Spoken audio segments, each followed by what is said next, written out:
Gaza City CNN. The great destruction in northern Gaza is clear as day. Even in the dark, illuminated by last wisps light, the empty shells of buildings teeter out sight on dirt roads in Gaza Strip.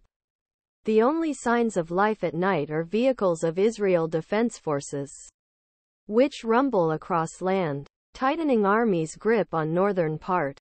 On Saturday night, we traveled to Gaza with IDF to see new tunnel shaft discovered in Al-shifa Hospital compound, largest medical facility in region. After passing border fence around 0900 in the evening, our Humvee convoy crossed Gaza Strip by turning off its lights and relying on night vision goggles. We would spend the next 6 hours in Gaza, most of that time moving back and forth through the tunnel shaft. Nearly every building along our route bore traces of wartime damage. Many structures were completely destroyed, while others were barely recognizable as anything other than twisted metal. If there was life here, it's long gone. Residents had either moved south or been killed during the 6-week war. Shortly after crossing Gaza border, the Humvee convoy turned off its lights and drove off in dark. Our first stop was on the beach where the IDF set up a staging area.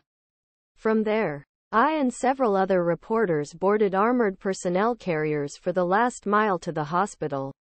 The only view outside was from the night vision screen. But even in black and white, the level of destruction was shocking. Even though we could talk to Palestinians when we were in the IDF, there was no one around to talk to.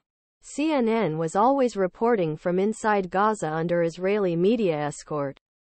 As a condition for journalists participate in this deployment, media organizations had sent footage shot in Gaza Israeli army for review and agreed not disclose sensitive locations and the identities of soldiers.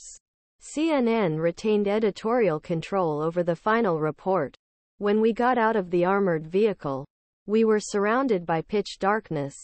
We were only allowed use our red lights to get a nearby building, where we waited until Israeli forces secured the area. The tunnel shaft was very close but completely exposed. Our group's commander, Lieutenant Colonel Tom, said that this tunnel was much larger than any he had seen before. I've come across tunnels. I was a company commander in Operation Protective Edge in 2014 and this tunnel is much larger than a standard tunnel. When we entered Gaza City we expected to hear fighting. Instead we heard almost complete silence. We heard distant small arms fire only once during our approximately 45 minutes in hospital.